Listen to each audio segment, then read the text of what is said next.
Top অর্ডারে সমুর সাথে Kyle Mayers, middle অর্ডারের জন্য আছেন সব বিশ্বমানের দেশি বিদেশি তারকা ব্যাটার। বল হাতে আলো ছড়াবেন এক জগৎ সেরা লেগ স্পিনার। গ্লোবাল সুপার লিগের জন্য এবার শক্তিশালী স্কোয়াড প্রকাশ করলো বর্তমান চ্যাম্পিয়ন রংপুর রাইডার্স। তারকাবহুল স্কোয়াডে আছে একাধিক চমক। আগের আসর থেকে বাদ পড়েছেন বেশ কয়েকজন। সব মিলিয়ে টানা দ্বিতীয় শিরোপা জয়ের মিশনে কেমন হলো রংপুরের স্কোয়াড, জানবো রিপোর্টে। প্রথমবারের মতো গ্লোবাল সুপার লিগে অংশ নিয়ে দুনিয়ার সবাইকে তাক লাগিয়ে দিয়েছিল রংপুর রাইডার্স। নুরুল হাসান সোহানের নেতৃত্বে অস্ট্রেলিয়ার ভিক্টোরিয়া ক্লাবকে হারিয়ে চ্যাম্পিয়ন হবার স্বাদ পায় বাংলাদেশের প্রতিনিধিরা। সেই ধারাবাহিকতায় আরও একবার ট্রফি জিততে শক্তিশালী স্কোয়াড গঠন করেছে ফ্র্যাঞ্চাইজিটি। নামিদামি সব তারকা, দেশি বিদেশি একাধিক বিশ্বমানের ব্যাটার আর বোলারের সমন্বয়ে তৈরি করা হয়েছে এক ভারসাম্যপূর্ণ স্কোয়াড। রংপুর রাইডার্সের দল গোছানোর ক্ষেত্রে সবচেয়ে প্রশংসনীয় দিক ছিল ব্যাটিং আর বোলিং দুই বিভাগেই জোর দেয়া। বিপিএল এর রংপুর রাইডার্সের অধিনায়ক ছিলেন নুরুল হাসান সোহান। গত আসরের গ্লোবাল সুপার লিগের নেতৃত্ব দিয়ে শিরোপা জিতিয়েছিলেন তিনি। এবারও দলকে নেতৃত্ব দেবেন এই উইকেট রক্ষক ব্যাটার। তার সাথে দলের সবচেয়ে বড় চমক Caribbean hard hitter Kyle Mayers. BPL এ সবশেষ দুই আসরে ফরচুন বরিশালের হয়ে খেলেছিলেন এই অলরাউন্ডার। বাংলাদেশ প্রিমিয়ার লিগে দুই আসর মিলিয়ে 166 স্ট্রাইক রেটে 452 রান করেছেন, প্রায় 45 গড়ে। তাই গ্লোবাল সুপার লিগে মায়ার্স হতে পারেন দলটার বিগ ফিশ।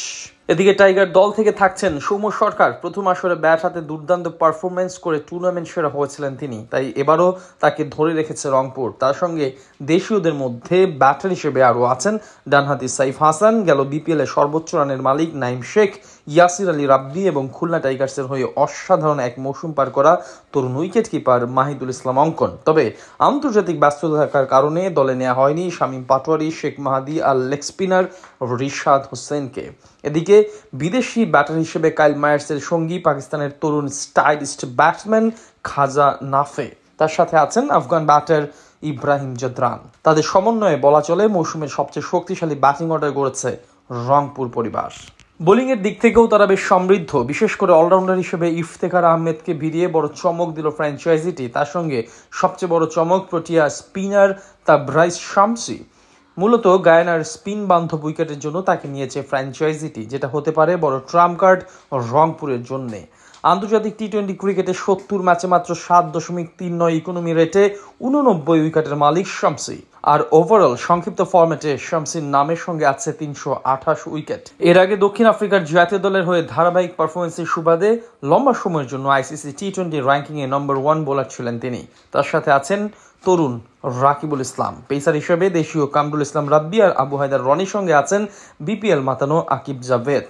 গ্লোবাল সুপার লিগে রংপুর রাইডার্স তাদের অভিযান শুরু করবে 13 জুলাই গায়ানা অ্যামাজন ওয়ারিয়র্সের বিপক্ষে। এরপর 14 জুলাই মুখোমুখি হবে হোবার্ট হারিকেন্সের। 16 জুলাই প্রতিপক্ষ ইন্টারন্যাশনাল লিগ টি-20 বর্তমান চ্যাম্পিয়ন দুবাই ক্যাপিটালস এবং 17 জুলাই গ্রুপ পর্বের শেষ ম্যাচ খেলবে সেন্ট্রাল স্ট্রাইকার্সের বিপক্ষে।